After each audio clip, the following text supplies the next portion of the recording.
Hello student, मैं doctor Rajesh Kumar Meena, SPC government college Ajmer. आज का अपना टॉपिक है विशुद्ध शोध। इससे पूर्व मैंने प्रयोगात्मक अनुसंधान एक्सपेरिमेंटल रिसर्च के विषय में आपको बताया था। पेवर रिसर्च ये एक रिसर्च का प्रकार है। उद्देश्य की भिन्नता के कारण मैंने आपको बताया था कि अनुसंधान के जो प्रकार है, शोध के प्रकार बनते हैं लक्ष्य व उद्देश्य की भिन्नता के कारण। विशुद्ध जो शोध है उसका मुख्य जो उद्देश्य है वो ज्ञान प्राप्त करना है, नॉलेज। व्यवहारिक शोध से एकदम विपरीत विशुद्ध शोध है।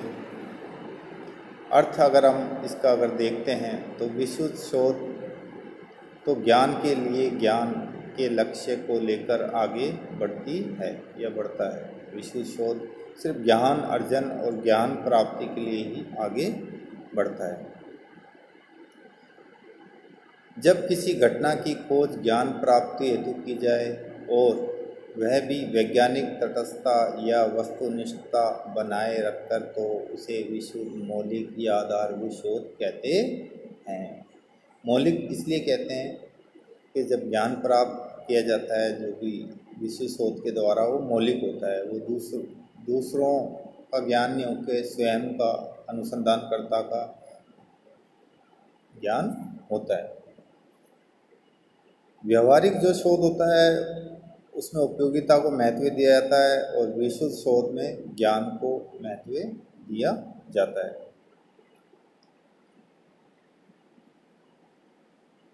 ज्ञान की प्राप्ति मौजूदा समय में ज्ञान का बहुत भंडार है वर्तमान समय में, लेकिन विशुद्ध शोध के द्वारा ये भी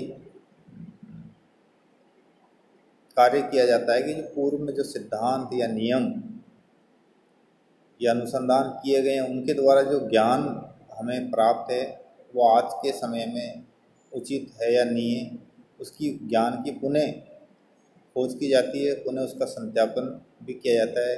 उसके लिए भी विशुद्ध शोध किया जाता है। आज के समय में अधिकांश जो अनुसंधान होते हैं वे व्यवहारिकता को ध्यान में रखकर किए जाते हैं, उपयोगिता को ध्यान में रखकर। लेकिन आज भी विश्व में ऐसे वैज्ञानिक हैं जो अपना पूरा जीवन किसी ज्ञान की जिज्ञासा के लिए लगा देते हैं और बहुत लंबे समय तक अनुसंधान करके सत्य तक पहुंचने की पूरी कोशिश करते हैं, चाहे वो ज्ञान उपयोगी हो, चाहे व्यवहारिक जीवन में उसकी उपयोगिता हो या नहीं हो। इस प्रकार के शोध कार्य द्वारा सामाजिक जीवन के संबंध में मौलिक सिद्धांतों या नियमों की खोज की जाती है। विशुद्ध अनुसंधान के द्वारा सामाजिक जीवन के संबंध में जो मौलिक सिद्धांत है उनकी नियमों की खोज की जाती है कि ये सामाजिक जीवन किस प्रकार से, किन सिद्धांतों के द्वारा बना हुआ है और किन नियमों के अंतर्गत ये संचालित हो रहा है। प्राकृतिक विज्ञानों में भी सिद्धांतों की और नियमों की खोज की जाती है। उसी प्रकार से सामाजिक जीवन के जो नियम हैं, व्यवहार करने के जो नियम हैं, समाज में जीने के जो नियम हैं, जिनके अनुसार व्यक्ति व्यवहार करता है, अपना दैनिक जीवन यापन करता है, उन नियमों की खोज भी विशुद्ध ज्ञान के माध्यम से, विशुद्ध अनुसंधान के माध्यम से की जाती है।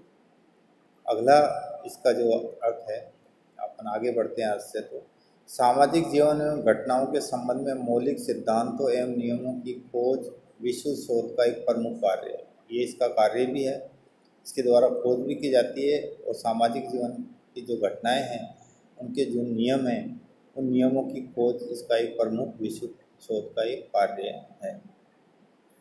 जो पुराने सिद्धांत है, अगला इसका क्या कार्य है, पुराने सिद्धांतों नियमों का पुनः सत्यापन करना कि वो आज के परिपेक्ष्य में, आज की समाज की परिस्थिति और स्थितियों के अनुसार वो सिद्धांत उचित है या नहीं है, उनको पुनः परखना, सत्यापन करना, उनका निरीक्षण करना, ये भी विशुद्ध शोध का एक प्रमुख लक्ष्य है। तो हम कह सकते हैं साधारण भाषा में विशुद्ध शोध ज्ञान के लिए, ज्ञान के लक्ष्य को लेकर आगे बढ़ता है। व्यावहारिकता से इसका कोई संबंध नहीं होता। विश्व शोध के 5 उद्देश्य समाजशास्त्रियों ने स्पष्ट करें। पहला उद्देश्य आपको पहले बता ही चुका हूँ मैं, ज्ञान प्राप्ति। ज्ञान प्राप्ति इसका सर्वप्रथम उद्देश्य होता है।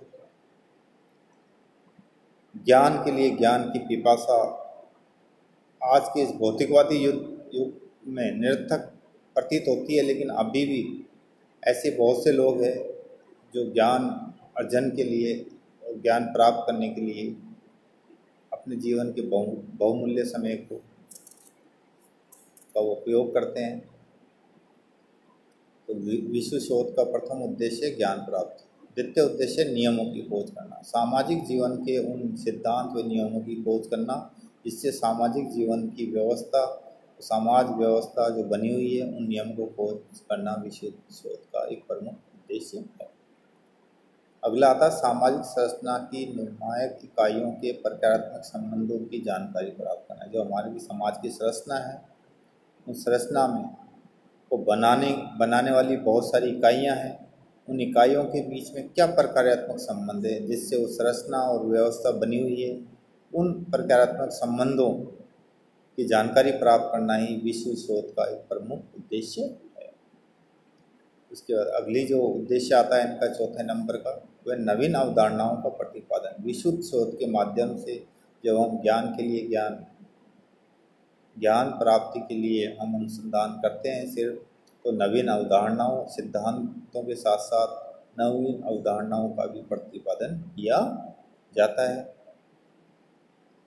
पांचवी जो इसका मुख्य उद्देश्य है वह शोध विधियों की उपयोगिता की जांच। शोध जो विधियां हैं जो वर्तमान में प्रचलित है, वो कितनी तथ्य संकलन में, वस्तुनिष्ठता को बनाए रखने में, वैज्ञानिक पद्धति को बनाए रखने में कितनी उपयोगी है या अनुपयोगी है, इसका भी परीक्षण, उनका निरीक्षण इस विश्व शोध के माध्यम से किया जाता है। तो हम ये कह सकते हैं कि विश्व शोध के 5 उद्देश्य है। पहला ज्ञान प्राप्ति, दूसरा नियमों की खोज करना, तीसरा सामाजिक संरचना की जो निर्णायक इकाइयाँ हैं उसको बनाने वाली, उनके बीच में क्या प्रक्रियात्मक संबंध है, चौथा इसका उद्देश्य नवीन अवधारणाओं का प्रतिपादन करना, और पांचवा इसका उद्देश्य शोध विधियों की उपयोगिता की जांच करना। ये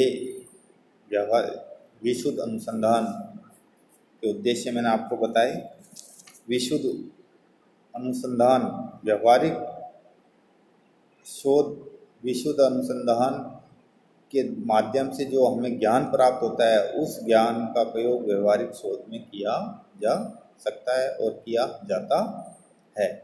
अगला अपना जो टॉपिक आएगा वो व्यवहारिक शोध आएगा। धन्यवाद।